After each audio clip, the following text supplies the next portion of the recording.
আসসালামু আলাইকুম রহমতুল্লাহ। বিক্রি হয়ে গেল আমাদের ফার্মের সবথেকে গোলুমুলো এবং সবথেকে নজরকাড়া ষাঁড়টা। দীর্ঘদিন ধরে এই গোয়ালেই বড় হয়েছে ও।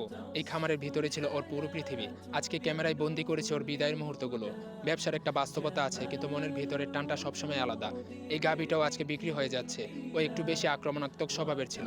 পাশের গরুগুলোর জন্য ঝুঁকি হয়ে যাচ্ছিল। বিশেষ করে গর্ভবতী গরুগুলোর নিরাপত্তার কথা ভেবেই সিদ্ধান্তটা নিতে হয়েছে। এতদিন পর ফার্মের বাইরে বের হয়েছে, তাই স্বাভাবিকভাবেই খুব অস্থির হয়ে উঠেছে। নতুন পরিবেশ, নতুন শব্দ, সবকিছু মিলিয়ে ওকে সামলানো কঠিন হয়ে যাচ্ছিল। গাড়িতে তুলতে গিয়ে মনে হচ্ছিল ও যেন বুঝে ফেলেছে কিছু একটা বদলে যাচ্ছে। গাড়িতে ওঠার পরও বারবার পিছনে তাকাচ্ছিল, ডাকছিল জোরে জোরে। মনে হচ্ছিল এই ফার্মটাই ছিল ওর পুরো দুনিয়া। এবার আমাদের গোলুমোলু ষাটটা প্রায় ১.৫ বছর ধরে এই ফার্মেই ছিল।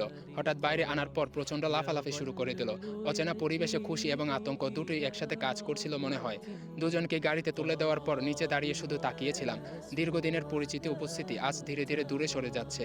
ব্যবসা আমাদের দায়িত্ব, কিন্তু অনুভূতিগুলো কখনো ব্যবসায়িক হয় না। গাড়িটাও চলতে শুরু করলো। ধীরে ধীরে রাস্তার মোড় পেরিয়ে হারিয়েও গেল। রোজার এই পবিত্র মাসে একটাই দোয়া, আল্লাহ ওদের যেখানেই রাখুক ভালো রাখুক। আমাদের খামারে ওদের এই অধ্যায়টা এখানেই শেষ, কিন্তু স্মৃতিগুলো রয়ে যাবে সবসময়। ধন্যবাদ।